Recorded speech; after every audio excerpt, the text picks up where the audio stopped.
You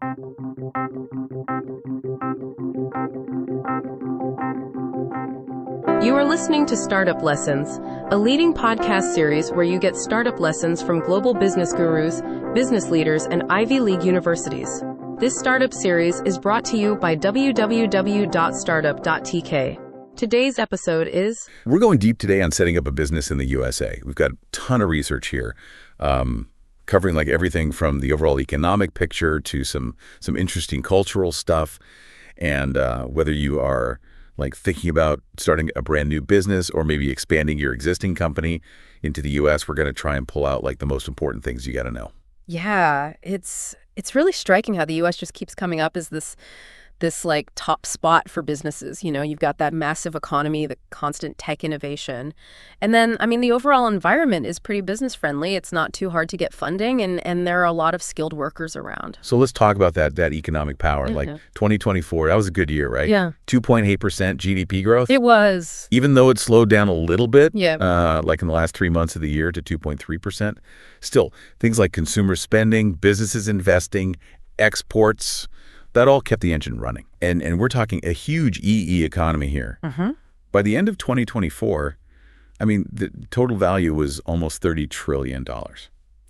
Yeah, absolutely. It's the largest in the world when you measure it that way. And you know, thinking ahead to this year, 2025, projections are looking at, you know, between like 1.7 and 2.6% growth. Okay. But there's a couple things that could throw that off, right? Like if they slap on some new tariffs or maybe like some big policy changes. Right. So who are the big dogs in this economy? Like in 2024, tech was enormous. I mean, we're talking 10% of the whole GDP. A lot of that was driven by AI, cybersecurity, things like that. Mm. Then healthcare is even bigger, like 17, 18%. I guess that makes sense with, you know, the aging population. Yeah, for sure. Manufacturing is still holding its own too, over 17% total impact there. Oh, yeah. Then you've got like the financial world, energy, both the, you know, traditional stuff and all the new renewable energy stuff, and of course all the retail, like both the online stores and the brick and mortar. What stands out to you when you see these numbers? Well, I think the thing that really jumps out is just how broad it is and how connected everything is. Yeah. You know, like consumer spending, that's such a huge piece. It really keeps the whole thing stable.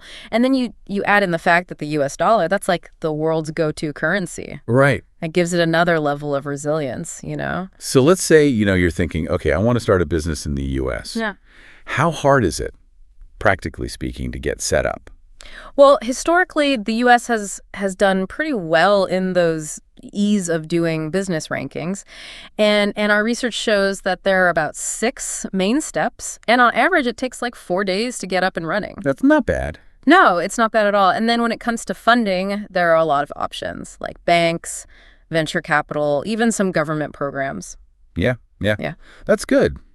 But I know, like, even though starting might be pretty straightforward, enforcing contracts, that can actually take a while, right? Yeah. You're right. Our analysis suggests that, you know, even though it's generally reliable, it can drag on. So, yeah, you got to understand the legal side of things. For sure. Okay. So if you're a tech person, I mean, obvious the U.S. is like the place to be, Silicon Valley, of course. Yeah. But we also have all those other tech hubs, New York, Boston, Seattle, Austin. And each of them has their own specialty, you know, whether it's AI or biotech or cloud computing. And people are using all this new technology all over the place. Like pretty much everyone's on the cloud these days. And you see AI popping up more and more. Yeah. And what I think is really interesting is how the government's really trying to keep the U.S. ahead in this whole tech game. Like the NSF has this TIPI directorate, and then there's the CHPS Act. Right. It's clear they want to keep pushing for innovation. So what's the main attraction of the U.S. market? I mean, first off, it's huge, over 325 million consumers, and they spend a lot of money. Yeah. Plus, you got a ton of skilled workers, though it can be tough to find the best people. Yep. And then there's that whole entrepreneurial spirit. Yeah. You know, people are willing to take risks, and there's a good system for getting money to fund new ideas. Absolutely. And all of those things, they really play off each other. The huge market that creates demand, which attracts talented people, and that encourages new businesses to pop up. It's like a cycle, you know, that keeps feeding itself. That makes sense. And it's a big part of what makes the U.S. so attractive to businesses that want to grow. So let's get into into like the practical steps. When it comes to the legal stuff and the rules, it's pretty clear what you need to do. Yeah. And there's strong protection for things like patents and trademarks. And like we mentioned before, there are lots of different ways to get funding. Yep. The infrastructure is mostly good too. Roads, energy, internet. And they're working on improving it all the time. Right. And so this brings us to that really important step of actually setting up your business, figuring out the right structure, whether it's just you on your own, a sole proprietorship, or maybe something more complicated like a corporation. That decision makes a big difference. It impacts who's responsible if the business goes into debt and how you pay your taxes. And then you've got all those other steps, registering the business, getting your tax IDs, all the different licenses you might need, federal, state, even local. There's a lot to it. Yeah, there really is. And then you have the whole tax system, which is complicated.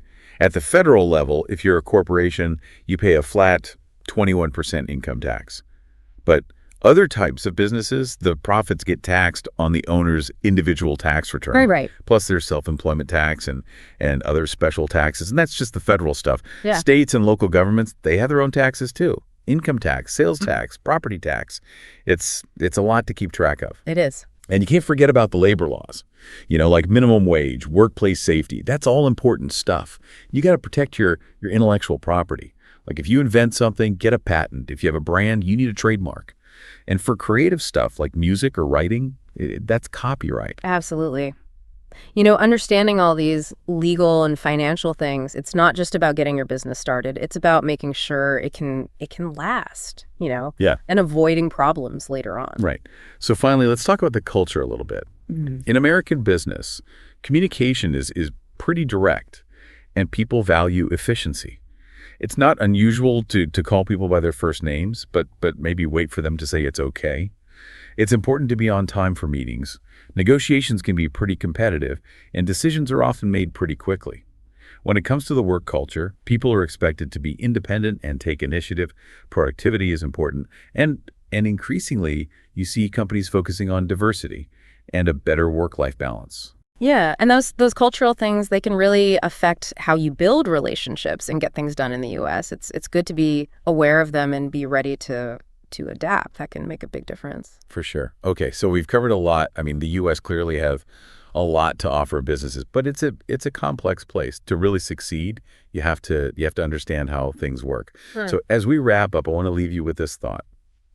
What part of the U.S. business landscape seems the most, confusing or maybe even intimidating to you? That's something to think about as you consider your own potential venture. Thanks for listening. Yeah, thanks, everybody. That concludes today's episode. We hope you enjoyed it. If you want hands-on help in crafting a marketing plan and growth hack your startup, get in touch with Aditya Basu, publisher of Startup Lessons, for one-to-one startup building and growth hacking advice. With Aditya's help, you can ensure that your team is well-suited for success. You can book Startup Advisory via WhatsApp. Get startup lessons from global business gurus, business leaders, and Ivy League universities. Visit www.startup.tk today.